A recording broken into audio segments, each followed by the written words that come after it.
আরে ফয়সাল কাকা নিও। কি রে ভাতিজা, কি অবস্থা? এই তো কাকা আলহামদুলিল্লাহ ভালো আছি। সেলিব্রিটি এই তো আন্নে আলহামদুলিল্লাহ। তুমি সেলিব্রিটি হয়ে গেছেন দেখলাম, ভিডিও টিডিও ভাইরাল হমানে আন্নের।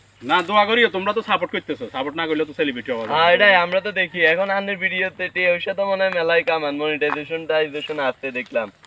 মনিটাইজেশন না থাকলে কি আর কাকা মনে করে ভিডিও কি আর এগুলো আমরা তো সময় দিতাম, কথা বলো না। তো কাকা আন্নে কিভাবে মনিটাইজেশন হাইলেন বা কেমনি কি করলেন আমগরে একটু শিখেন, আমরাও তো টিউশন কামাইতাম চাই ফেসবুকে। তো আসলে তোমার আমি দেখাই ফেসবুকের থেকে আসলে এটা কিন্তু অনেক ত্যাগের একটা বিষয়, সময় দিতে হবে।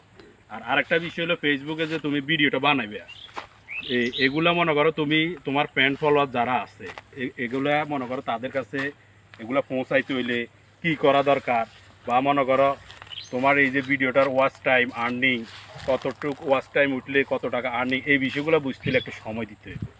অবশ্যই। আর কথাগুলো যদি তুমি মনোযোগ দিয়ে শোনো, যদি এগুলো মানো, তাহলে তোমার পেজ ভ্যালু আসবে। কথা কিছু বুঝছো? হ্যাঁ। প্রথম কথা হচ্ছে আমি তোমার বলি, ধরো কিছু লোক আছে না ভিডিও বানা, যে আপনি আমার ভিডিওতে একটা লাইক করেন, একটা শেয়ার করেন, একটা কমেন্ট করেন, আমি আপনাকে স্টার দিচ্ছি, এরকম আছে না? এগুলা থেকে কখনো তুমি লাইক কমেন্ট করবে না। করবা ঠিক আছে, যে ঠিক আছে আপনি আমাকে কমেন্ট করেন, আমি আপনাকে কমেন্ট ব্যাক করবো। তোমাকে স্টার একটা দিবে, স্টারটা দিয়ে তোমাকে তার গোলাম বানাইবে, মানে তুমি তাকে লাইক করবা, কমেন্ট করবা, তোমার ভিডিওটা তার কাছে যাইতেছে না, তার ভিডিওটা তোমার কাছে আসতেছে। তুমি ওই একটা স্টার, দুইটা স্টার, 1 সেন্ট 2 সেন্টের বিনিময়ে কি করতেছো?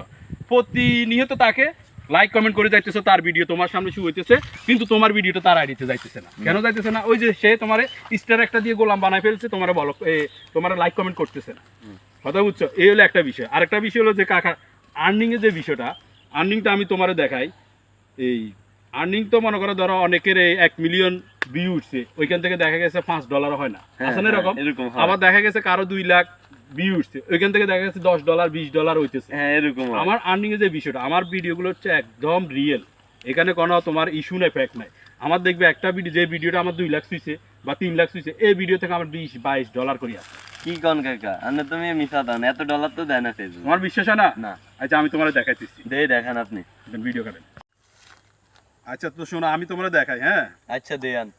তো ভিডিও তো অনেকগুলো আছে, তোমার আমি কয়টা দেখাবো? আন্নে যেটার মধ্যে সবচেয়ে ভিউ কম এবং কি আর্নিং কম হচ্ছে সবচেয়ে, হেডা আরে দেন। আচ্ছা তাহলে এই ভিডিওটা দেখা। হ্যাঁ ভিডিওটা ধরো তোমার 4 লাখ প্লাস গেছে, ঠিক আছে? আর ইন্দি ঘুরিয়ে নাচতে মোবাইল। আচ্ছা তাহলে তুমি দেখো, ঠিক আছে? আচ্ছা এই দেখো আমি তোমার দেখাই আমার এই ভিডিওটা। হ্যাঁ এই ভিডিওটা দেখো, তোমার এখানে ভিউ কত? 4,47,000 না? 40,000। হ্যাঁ এই ডলার কত আছে? $21.41। অর্থাৎ এটা এখান থেকে তোমার 26 থেকে 2700 টাকা আছে। হ্যাঁ তো এখন মূলত মেইন হচ্ছে এই তোমার এই যে মনে করো 4,47,000 ভিউতে তোমার 2,829 টাকা কিভাবে হয়। এখানে তুমি একটা জিনিস ফলো করো, এই ক্যামেরাটা দিকে আনো, এই দেখো।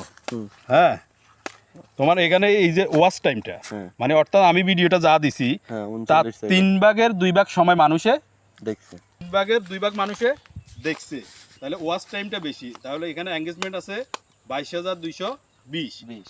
মানে এবার আসো তোমার মনে করো ওয়াচ টাইম নিয়ে কথা। ওয়াচ টাইমটা ধরো তোমার এই 5 সেকেন্ড বা 6 সেকেন্ড, তোমার ভিডিওটা কারো সামনে আসলো, ধাক্কা দিয়ে চলে গেলো, চাইলো না, তাহলে ওয়াচ টাইমটা কম। তো ওই ক্ষেত্রে তোমার যদি 2 মিলিয়নও হিট করে, তোমার হয়তো $10 আসা সম্ভব। কিন্তু ওয়াচ টাইমটা মানে তোমার ভিডিওটা কতটুকু দেখলো, পাবলিকের কাছে কতটুকু ভ্যালু আছে, ওইটাই হলো ইম্পর্টেন্ট। এটার উপর আর্নিং, কিন্তু মিলিয়নের উপর আর্নিং না। এই কারণে ভিডিও যেটা দিবা একদম পিওর। যদি তোমার মনিটাইজেশন থাকে 1000 ভিউ যাইবো, দেখবা তুমি 2 সেন্ট পাই গেছো কমে। আর যদি ওয়াচ টাইম বেশি নেয়, হয়তো তুমি এখান থেকে 50 সেন্টও পাইতে পারো। আমার এরকম অসংখ্য ভিডিও আছে, 2000 গেলে দেখা গেছে আমার এখানে $1 শু করে। কি লেগে? আমার এটা ওই যে ওয়াচ টাইম দেখা গেছে, আমি একটা ভিডিও দিছি, এটা কিন্তু ফুল মানুষ দেখছে ভিডিওটা। এই টেকটিকটা মাথায় রাখি তুমি ভিডিওগুলো ফেসবুকে দিবে, তাহলে তোমার দেখবে অটোমেটিক আর্নিংটা চলে আসবে আর মনিটাইজেশন পাই যাবে।